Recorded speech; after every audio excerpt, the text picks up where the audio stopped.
Hi, I'm Scott Bradford from the Rio Grande Tech Team, and today we're going to be looking at the Gizmo 3D inside ZBrush. So let's get started.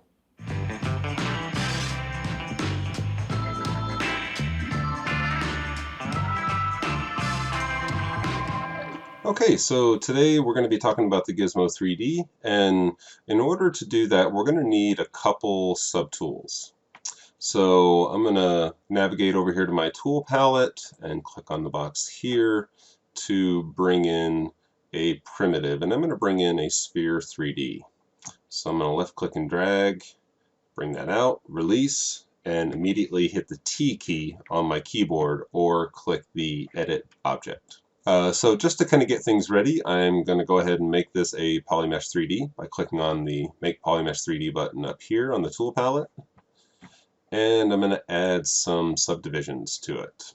So I'm going to just click divide a couple times just to kind of smooth everything out. And I'm going to delete my lower subdivision levels here. Now to add in a second tool, if I click up here to add a tool, it will just replace this sphere. So to add in a second one, I'll navigate to the subtool palette here, and I'm going to click on Append. So now for my second one, I'm going to add in a Cube 3D. And I want to do the same as before. I don't need to make this a Polymesh 3D, but I do want to select it from our subtool list here, make sure that that is highlighted, and then add some subdivisions to it as well. So I'm going to click that a few times just until it looks smoothish, and then delete my lower subdivision levels. Okay, so the Gizmo 3D contains all of our move, scale, and rotating functions, along with a few other things. So to bring that up, I can click on any one of these three buttons up here. We have the move, the scale, the rotate, and you can hit any of these hotkeys. So you can hit the W, the E, or the R to bring up the gizmo. So I'm just going to go ahead and click on move. And here is our Gizmo 3D. So what this is going to allow us to do is move things in a precise way. So to start with, as these three boxes suggest, the move, scale, rotate, they're all contained within this gizmo. So the move functions are these cones here on the outside. So I can left click and drag to move this cube around. And you can navigate back to your subtool palette, and the gizmo will snap to the one that you want to move. So I just clicked on my sphere again, gizmo moved back to my sphere, and now I can move that independently.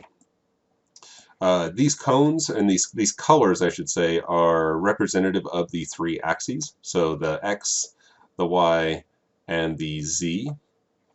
So I can, even if I have this scene here pointed at kind of a off direction, I can still grab these cones and move things along those axes.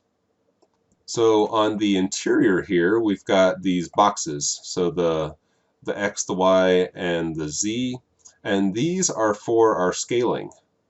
So if I left click and drag on these, it will actually scale in that axis. So of course, same with the X, Y, and Z. And these are really good for just kind of roughing out different shapes at the beginning before you start sculpting. This would be one of the first things you do when you're getting your primitive into a basic shape that you'll start sculpting on. And same thing if you have your view at kind of an off angle, you can still use these and it will scale only along that axis. So in the center here, this is our scale all, or scale XYZ. So if I click and drag in here, then it's just going to scale all of them evenly. Now you can see that when I mouse over these, it's actually written below what they do. So scale XYZ, If I mouse over one of these boxes here, it just says scale X. And there are some modifiers there as well. We'll be going over those here in just a moment. So these boxes on the interior here are our scaling functions in different directions. Now for rotate, you'll see I have these circular lines with the colors corresponding to our axes, and that allows us to rotate along that axis. And I'm going to select the cube again so you can see it a little better. Kind of difficult to see a sphere rotating. So I can rotate along the x-axis by left-clicking and dragging on this axis. And again, it doesn't matter what angle I have my viewport, as long as I'm clicking on this red rotate line, then I'm rotating along that axis. Now, when you're rotating, you're left-clicking and dragging to rotate, and you'll notice down below there's a number there. That is actually the degrees that you're rotating. So if you want to be more precise with it, as you can see, it goes to about 4 decimal places. As you're left-clicking and dragging, and hold the Shift button, and it will actually snap every 5 degrees. So you can really dial in the angle that you want, and this comes in handy when you're trying to be symmetrical. We've gone over the move, the scale, and the rotate functions. There's a couple more in here.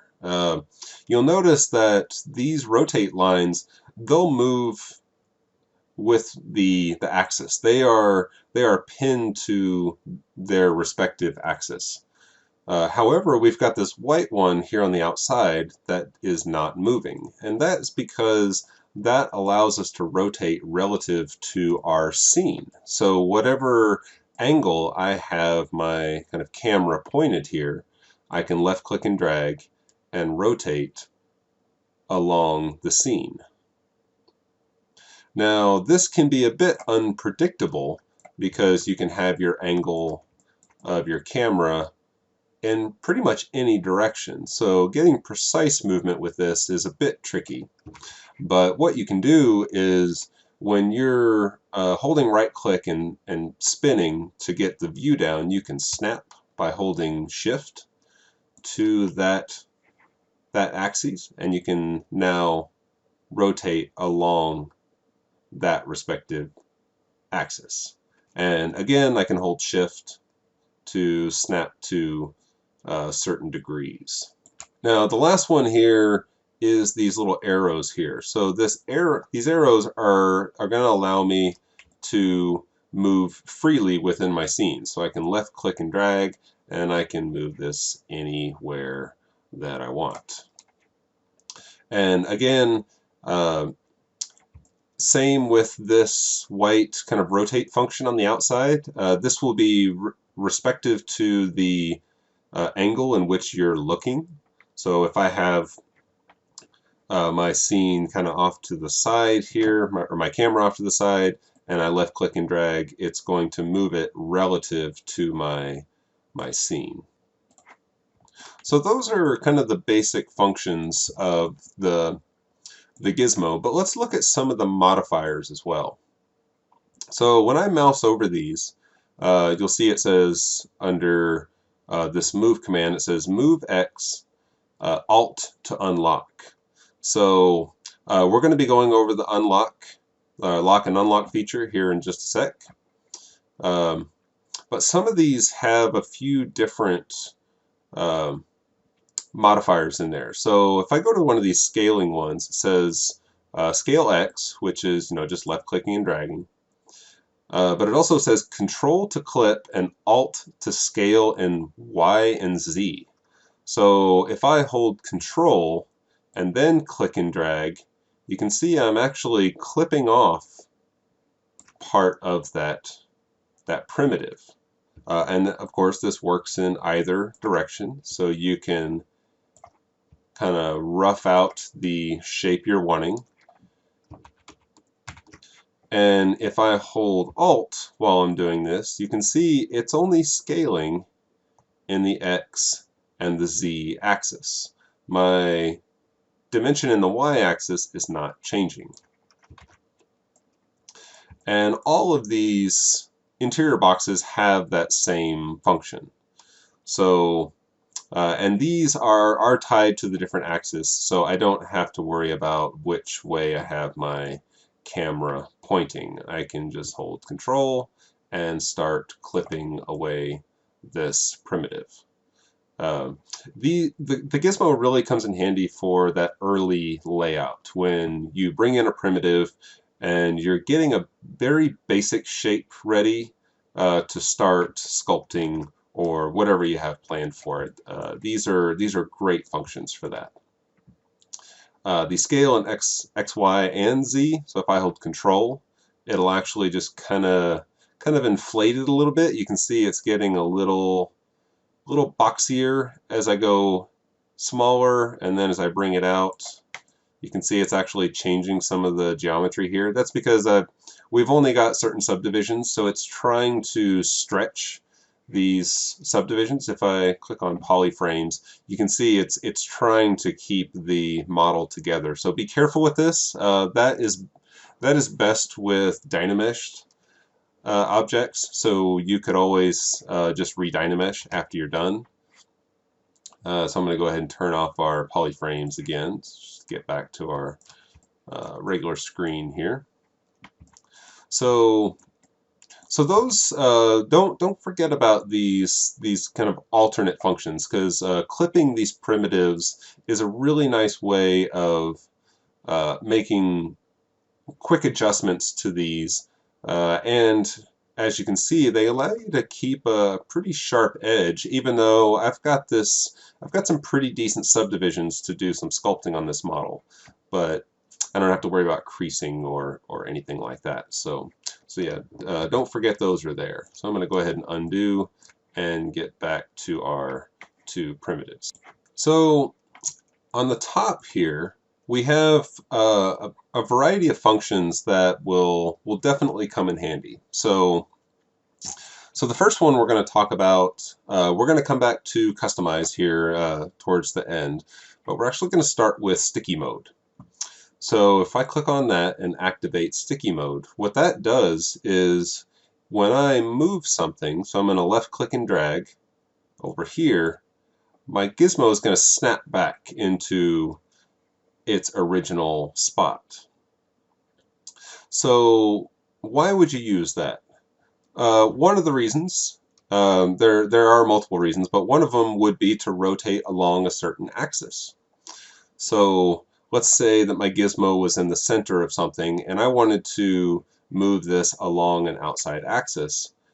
By moving it kind of out here to the side and then having my gizmo stick back to the center of where it was, now I can actually rotate it around wherever I need. So that would be one of the reasons why you would use the sticky mode. The next one is called Go to Unmasked Mesh Center. So what that's going to do is it's going to snap this gizmo back into the center of our selected subtool. So if I unlock this gizmo, so I'm going to hold Alt, I'm going to left click and drag. And again, we'll go over the unlock and lock here in just a sec. But in certain cases, your gizmo will not be lined up, like sticky mode, for instance. After you've used sticky mode, your gizmo may be kind of somewhere else than where your subtool is. So if you want to get this back to the center, say you've rotated around wherever you need to and you need to make another adjustment to this, you can click on the Unmasked Mesh Center and it will immediately snap back to the center of your subtool. Now, one thing about this command is that it does respect masking. So if I hold Control on my keyboard and I've got my mask pen up here, I'm actually going to change my stroke modifier to this drag rectangle. And I'm going to hold Control and I'm going to drag over about half of this primitive here to mask it. Now when I click go to Unmask Mesh Center, it's going to look at the unmasked areas of my model, and when I click it, it will snap to that part of it. This comes in handy when you're going to be doing some manipulations to only certain areas of your subtool, so you can mask them off, bring your gizmo over to the area that you want, and do those. So I can hold Control, drag out off to the side to clear my mask, and then go back to my unmasked center to bring this gizmo back into the center of our subtool. So since we've talked about lock and unlock a couple times, now would be a good time to kind of show you how that works. So we saw that with our move X, Y, and Z, and I know we're jumping around up here a bit, but just stay with me. We saw that it on these cones for moving along certain axes, it says Alt to unlock. So basically, think of lock and unlock like when this icon is a closed lock, your gizmo is tied to your subtool, so that whenever I move the gizmo, it moves the subtool. Now, if this is unlocked, then when I move it, I'm only moving the gizmo. So again, this allows for opportunities to rotate along certain axes. There will be times when you need the gizmo to be somewhere else so you can manipulate that subtool in a certain way. And now, if I lock it back, now again, my gizmo is tied back to my subtool. So that's a good way to think of it. If this is locked, it's locked to the subtool. If it's unlocked, it's unlocked from the subtool, and you can move it wherever you want. If I lock that back, I can go back to the go to Unmasked Mesh Center, and it will snap back in. The next option here is Mesh to Axis. So think of this like your home button. So if I click, and that's why it has a little home icon there. It's a good way of thinking about it. So when I click that, this will go back to the center of my scene, basically the 0 point. So if I click that, this is where the very beginning of my scene was.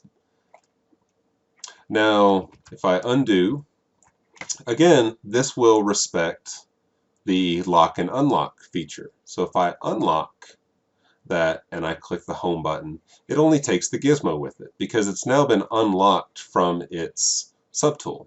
So now I can go back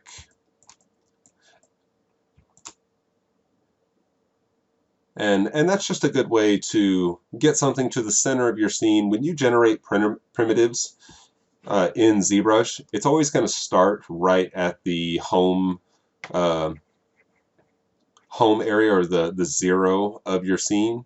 So if you ever need to get it back over there, you can do that. Or if you want to rotate along a certain axis, you can make something on your piece. Like say if you're going to be making a ring and you want to have multiple pieces going around the ring, you could send your gizmo to the center of your scene and then just rotate your subtool around the ring however you want it. Okay, so the next one up on this list is this one here. It's called Reset Mesh Orientation. So the first thing I'm going to do to demonstrate this is I'm going to rotate just a random amount. And now, let's say I need to move this along a certain axis. So if I use these, then because I've moved everything, these are no longer moving along the kind of global X, Y, and Z axis. So how do we get around that? So the Reset Mesh Orientation is what that's used for. Now, if I just click on it right now, then because it's locked to my subtool, it's going to take the subtool with it. So if I go back, I'm going to just rotate again a random amount.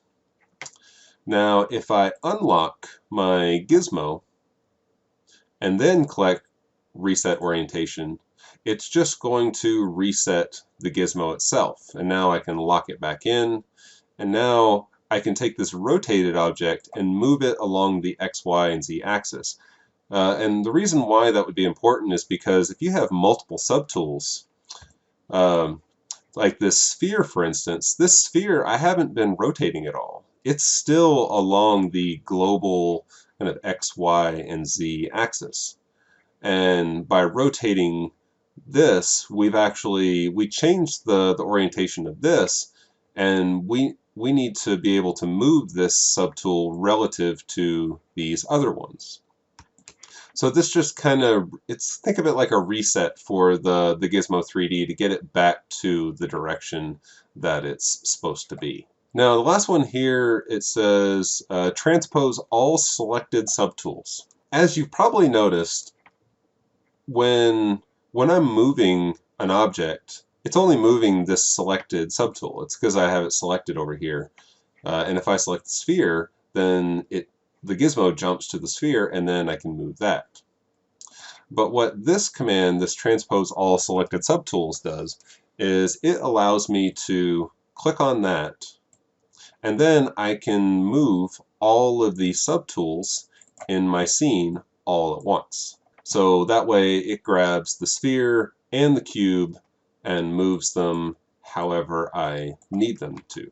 Now, one of the nice parts about this is that let's say you have a scene with a lot of subtools, but you only need to move a small group of them. You can actually select individually which ones you want to move. And the way you do that is you hold Control, hold Shift, and click. Now you'll notice that my sphere here is kind of grayed out.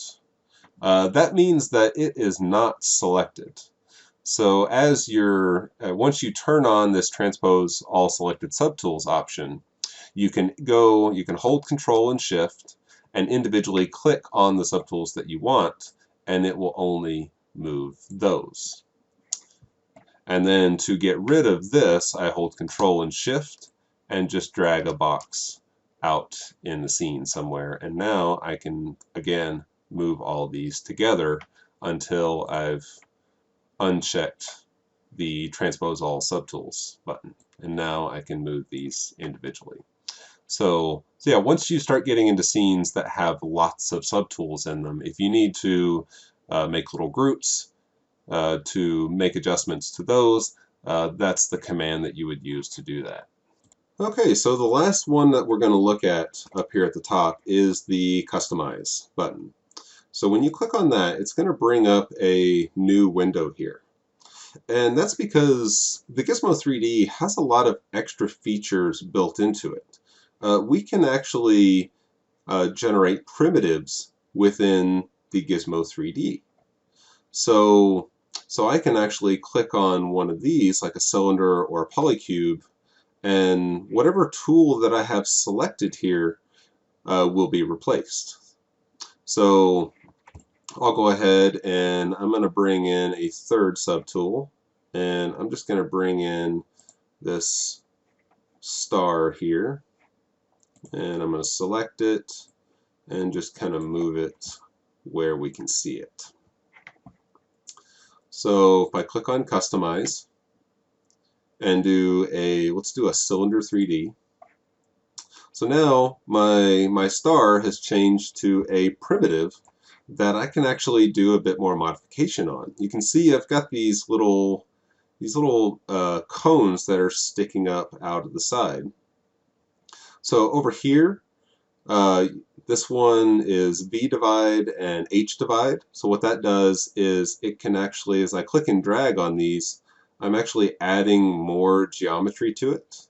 So if I need something that is a slightly different shape, I can use the subdivisions on there to actually adjust that. And the V divide is the same way. I'm just kind of adding geometry here. This is especially good if you want to start off with a Z modeler brush. We won't be going into ZModeler here. There is a lot of content around ZModeler, so I would recommend checking out the video series on the Z Classroom to learn all of the functions about ZModeler, but we will be using it on occasion. And one of the nice parts about this cylinder here is we have an inner radius. So we can actually make tubing, which comes in handy when you're doing things like settings and things like that. So this is a nice way of generating a primitive that you can start sculpting on right away, and I can go ahead and add subdivisions to this and start sculpting on it however I want. And I can also jump back into my gizmo. So if I click on that little gear icon again right here where it says Customize, it'll bring me back to my window, and I can go back into the Gizmo 3D and move it however I need to. And you'll notice that even if I switch, I have to go back into draw mode to kind of get rid of the little handles there. But I can always go back into those options by bringing back up the Gizmo 3D, going back into Customize, and then I've got my Cylinder 3D button up here where I can go back in and make more adjustments to it. So yeah, don't forget that these primitives are here. These offer a lot of customization options. Rather than just bringing out a standard primitive from your tool palette up here, you can bring in something like that star or whatever you want, and then immediately go into the gizmo to bring out a more customizable primitive. Okay, so the last thing I want to show you, I'm going to go back into the Gizmo 3D, go back into draw mode, and I'm going to do a quick modification to my cube here. So I'm going to go ahead and hide the sphere and the cylinder. So I'm going to select my cube, and the little eyeball here on our subtools, if I click the eyeball, it will hide those in my scene. So I'm going to go into the Gizmo 3D, and I'm going to drag this out, and I'm just going to create something that's a bit smaller. So I'm just going to drag this out a little bit, make it a bit smaller just by using the little handles that we were talking about earlier, and I think that will be good. So I'm going to go back into Customize, and you'll notice we have all of these functions as well. Now we won't be going over all of them, but I'll show you roughly what to expect from these. So I'm going to do let's do a taper. So these are deformations that you can do on these primitives. So we have all these different handles again, and some of them you'll just want to play with them a bit and see how they react. You can play with these to your heart content, but as you click and drag, you can actually add tapers to different areas of your primitive. So you can see I've even got handles in here, so I can click and drag on these and take just a regular primitive, and only using the Gizmo 3D you can create endless shapes. So yeah, give them a try. It's really great for little freeform pieces like this. I mean, I could add that as a design element to anything I wanted, and yeah, just really the element is play, because there's, as you can see, if I go back into Customize here, there's a lot of different options here to play with. So yeah, feel free to try some of those out. Now, if I immediately go back into my Gizmo 3D, again, I can kind of move and rotate this any way I want. But there's one more thing that we have to do. Let's say this is the shape that I want to keep. So from my Customize menu here, you'll see I've got some new buttons here. I've got here's my taper, which I can still go back into and make adjustments. But I've also got accept, reset, full reset, and delete. So in order to keep this mesh, let's say I'm done making my deformations. I click customize and then click accept, and now it is a finished piece that I can start adding onto my overall design. So yeah, it's easy to forget that these are hidden inside the Gizmo 3D, but there's so many that have so many useful applications, like the bend arc, allowing you to kind of bend things in different ways. Now, because we've done some other deformations on this, you'll just kind of have to play to see what goes with what. So I'm actually going to just reset that and delete. A lot of these are very useful. So yeah, play around with them, see what you think. You can kind of play to your heart's content, and just be careful. It is kind of easy to break your model with some of these. That one didn't break, luckily enough, but yeah, you can really create some cool effects with these. So yeah, feel free to play and try these out. So that's a pretty in-depth look at the Gizmo 3D. You'll be using it quite a bit for moving things around, but as you can see, there's just so many different options that you can use just with this one tool. So yeah, that's pretty much it. If you have any other questions, always feel free to contact us.